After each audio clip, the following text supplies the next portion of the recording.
안녕하세요. 오늘은 상하이 디즈니랜드에 대해서 얘기해보려고 합니다. 제가 상하이 디즈니랜드를 시즌 패스권을 만들어서 가기도 하고 또 그냥 가기도 해서 대충 한 20번, 30번 정도는 가본 것 같아요. 그래서 이걸 바탕으로 해서 상하이 디즈니랜드 팁을 이 영상으로 만들어 보려고 합니다. 사실 이런 까만 바탕이 아니라 가서 직접 찍으면서 촬영을 하고 그러려고 그랬는데 가면 그냥 놀게 되더라고요. 가서는 집중해서 놀아야지요. 그래서 이렇게 까만 바탕으로 그냥 제가 이렇게 말만 계속 할 것 같습니다. 대충 언제 가면 좋은지, 무엇을 챙겨가야 할지, 무엇을 탈지, 살 거 뭐 있고 먹을 건 뭐 있는지, 그리고 볼 건 뭐 있는지 대충 이렇게 한번 제가 보고 느낀 거를 얘기해보려고 합니다. 가장 먼저 가기 좋은 날, 언제 가야 되는가에 대해 얘기를 해보려고 합니다. 우선 상하이 디즈니랜드는 사람이 없는 날이 없습니다. 언제나 많습니다. 중국입니다. 많습니다. 일반적으로 제가 느끼기에는 봄, 여름이 사람이 많은 편이었고 가을, 겨울이 그나마 적은 편이었어요. 제가 생각하기에는 다 장단점이 있어요. 봄에는 우선 날씨가 좋다는 게 아무래도 큰 장점일 것 같고요. 근데 날씨가 좋다는 게 뭐 햇볕이 쨍쨍해가지고 바람도 뭐 선선하거나 그렇다는 게 아니라 정말 그냥 해는 별로 기대하시면 안 되고요. 그냥 다니기 좋은 날씨입니다. 그리고 저는 개인적으로 여름에 가는 걸 정말 비추천해 드리는데요. 제가 7월 달에 딱 한 번 갔는데 그때 한 번 가고 여름은 다시는 안 가겠다고 마음을 먹었습니다.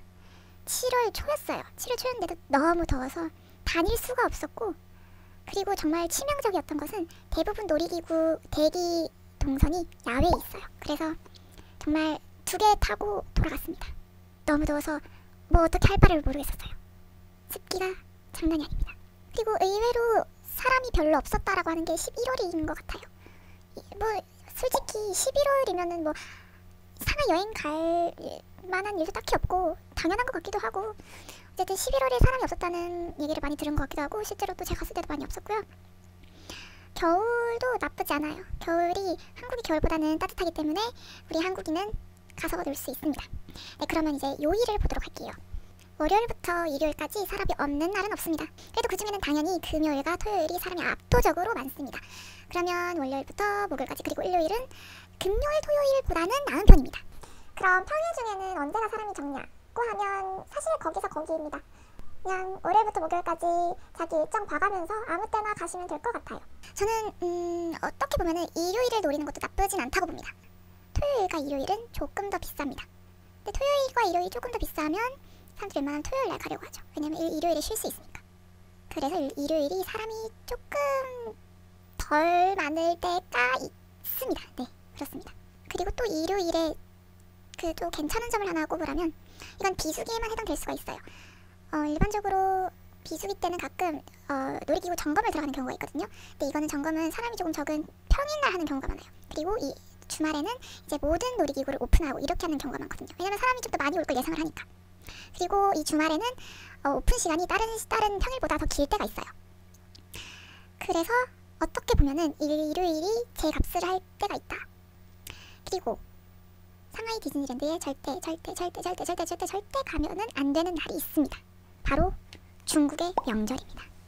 중국 명절에 상하이 디즈니랜드는 말을 잇지 못할 정도로 사람이 어마어마하게 많습니다. 저는 직접적으로 가본 적은 없지만 한번 얼마나 대기가 길까 한번 체크를 해본 적이 있어요. 제가 추석 연휴에 한번 체크를 해봤는데 여기 디즈니랜드에서 가장 인기 있는 놀이기구가 300분 대기더라고요. 300분. 네, 5시간 걸려서 한 개 탈 수 있습니다. 이 정도로 사람이 많습니다. 가기 전에 오픈 시간 정말 중요합니다. 우리나라의 롯데월드 에버랜드를 생각하고 갔다가 짧은 오픈 시간에 당황해서 오는 경우가 있습니다. 비수기의 경우 한 7시쯤 돼서 이제 저녁을 먹어야겠다 하다가 이제 마감을 하는 가게들을 목격할 수도 있습니다. 네, 비수기에는 8시에 닫는 경우도 있습니다. 꼭 시간 체크를 하시고 패스트패스를 노리는 경우에는 오픈 시간에 맞춰서 가기를 추천합니다. 오픈 시간 전에 가야지 패스트패스를 끊을 수 있습니다. 오픈 시간에 나는 이미 보안 통과대를 지나지 못했다 하면 유명한 빅4 이런 패스트패스는 구하지 못할 확률이 매우 높습니다. 다음으로 챙겨가야 할 것과 챙기지 말아야 할 것을 한번 보도록 합시다. 챙겨야 할 것은 딱히 없습니다. 건강한 몸을 챙겨가시고, 여권과 또 만약에 수상 어트랙션을 탈 계획이다. 그리고 여름에 물을 뿌려주는 공연을 볼 계획이다 하는 분들은 우비를 미리 사가는 것도 나쁘지 않습니다. 디즈니랜드 안에서 우비를 팔긴 팔고요. 또 그 잡상인들이 또 우비를 돌아다니면서 팔기도 합니다. 그런데 거기서 사는 것보다 저는 편의점에서 주변 편의점에서 미리 사가는 걸 추천해드려요. 왜냐면 편의점에서 사면은 2위안, 3위안 정도면은 삽니다. 네.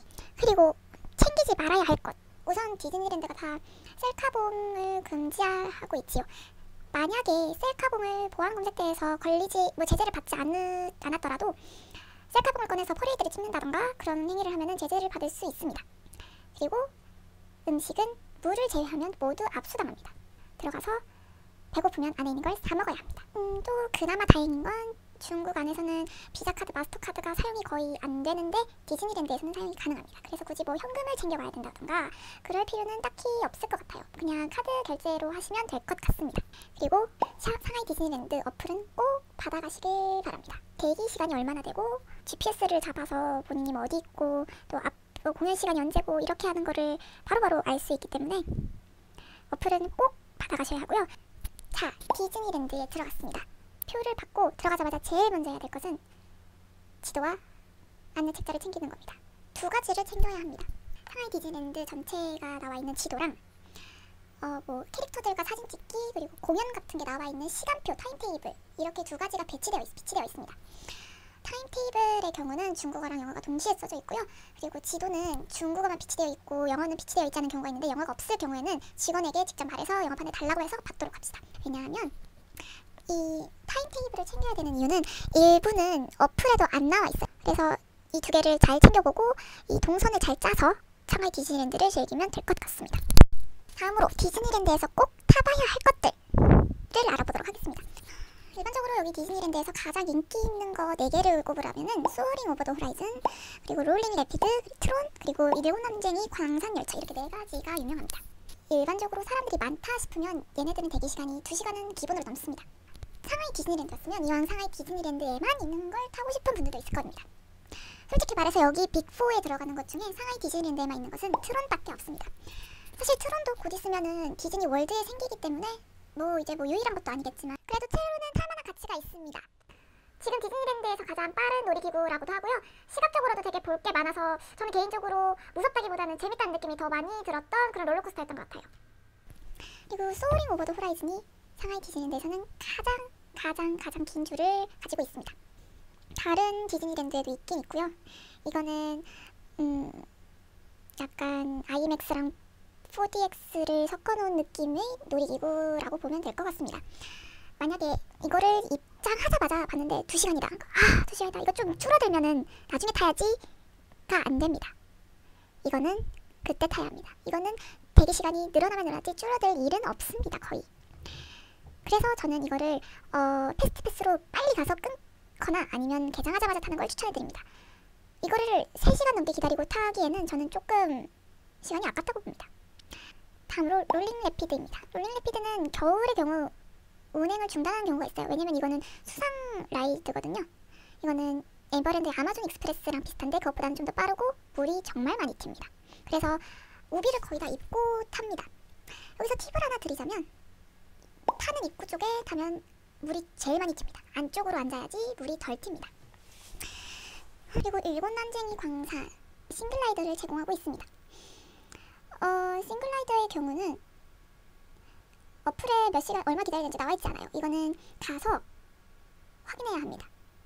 여기 디즈니랜드는 싱글라이더 시간은 표시 안 해주고 있어서 가서 열었는 우선 싱글라이더를 오픈했는지 안 했는지부터 확인해야 되고 그리고 그 다음부터는 시간을 확인해야 합니다. 그래서 굳이 둘이 안 타도 된다. 그냥 많이 타는 것에 의의를 준다라고 하면 싱글라이더를 이용하는 것도 나쁘지 않을 것 같습니다. 그리고 이 빅4 이외에도 예전에는 그렇게 줄이 많지 않았는데 이게 입소문을 탄 건지 줄이 엄청 길어진 게 하나 있습니다. 그리고 제가 제일 추천하는 놀이기구입니다. 바로 캐리비안 해적입니다. 이건 정말 장난 아닙니다. 이게 스릴이 넘친다 이런 류가 아니라 신기하고 놀랍습니다. 이게 과학의 발전이 어마어마하고 이 캐리비안의 해적이라는 놀이기구에서 대륙의 기상을 느낄 수 있습니다. 그래서 저는 여기를 간다면 캐리비안 해적은 꼭 타는 걸 추천해드리고 싶습니다. 그럼 이제 또 별로 추천하고 싶지 않은 놀이기구를 몇 가지 언급해보려고 합니다. 투모로우랜드에 스티치 엔카운터라는 게 있습니다. 이거는 스티치 엔카운터라고 해서 스티치와 직접 만나는 거는 아니고요. 스티치가 스크린에 나오고 이제 모두가 그 스크린 앞에 앉아서 스티치와 이야기를 하는 그런 어트랙션입니다. 문제는 여기가 중국이니까 스티치가 모두 중국어로 얘기를 한다는 거죠. 중국어가 안 되면 제가 봤을 때는 그렇게 추천해드리고 싶지 않습니다. 그리고 이 디즈니랜드, 여기 상하이 디즈니랜드 하면 디즈니 성에 대해서 많이 궁금해하실 것 같아요. 네, 여기가 지금 있는 디즈니랜드 성 중에서는 가장 큰 성이고요. 이게 뭐 신데렐라 성이냐 아니면 잠자는 숲속의 공주 성이냐 이렇게 많이 묻는데요. 이거는 그 누구의 성도 아니라 디즈니 공주님들의 성이라고 합니다. 네, 어디 영화에 나온 건 아니고요. 정식 명칭은 인챈티드 스토리북 캐슬입니다. 우선 여기 디즈니랜드 성 안에는 음식점이 하나 있고 부티크가 있고 또 성 위에 올라가는 어트랙션이라 해야 하나? 그런 것도 하나 있습니다. 근데 성 위로 올라가는 거를 저는 그렇게 추천하고 싶지는 않아요. 왜냐면 성 위에 올라가는 게 백설공주 이야기를 이동하면서 들려주는 건데 중국어입니다. 그리고 약간 스크린에 보이는 백설공주가 디즈니 백설공주스럽지가 않아요. 뭔가. 하지만 올라가는 길이 정말 성 예쁘고요. 뭐 다른 공주들 벽화도 있고 그런 건 볼만한데 올라가는 것도 줄이 꽤 긴 편이라 굳이 이렇게 시간 들여서 올라가서 이 뭐 중국어로 된 다 아는 백설공주 이야기를 굳이 중국어로 들으면서 뭐 그렇게 할 필요까지는 없을 것 같습니다. 제 생각에. 그래도 뭐 궁금하면 올라가보는 것도 괜찮죠. 디즈니 공주님 좋아하고 백설공주 좋아하면 가볼만 하다고 생각합니다. 네, 올해 토이스토리랜드 쪽도 개장을 하니까 여기도 잠깐 언급을 할게요. 제가 알고 있는 것은 여기에 어트랙션이 총 3가지가 들어오는데 첫 번째가 RC 레이서, 그리고 두 번째가 슬링키 독 스핀, 그리고 우디즈 라운드업 이렇게 3가지예요. RC 레이서는 바이킹 같은 거라고 보시면 되고요. 슬링키 독 스핀은 이렇게 원형으로 그 뱅글뱅글 도는 그런 놀이기구고요. 우디스 라운드업 이거는 이제 그 진마차를 타고 이게 움직이는 그런 것 같아요. 그래서 제가 봤을 땐 여기서는 RC 레이서가 가장 인기가 많지 않을까 생각을 합니다. 왜냐면 나머지는 다 슬로우 라이더라서 아무래도 RC 레이서가 제일 인기가 많지 않을까 그렇게 생각해 봅니다. 그리고 더불어서 기존에 길었던 어트랙션 줄도 다 여기로 어느 정도 분산이 되지 않을까 기대도 해봅니다. 아니면 뭐 사람이 더 많이 와서 또 그대로 줄은 유지될 수도 있는 거고요. 원래 한 영상이 다 마치려고 했는데 말이 길어지다 보니까 3편 하편으로 나눠야 될 것 같아요. 그러면 이제 3편은 여기까지로 하고 하편에서는 먹을 거나 살 거 그리고 공연 같은 거에 대해서 이야기를 마저 해보려고 합니다. 그러면 이번 영상은 여기서 끝!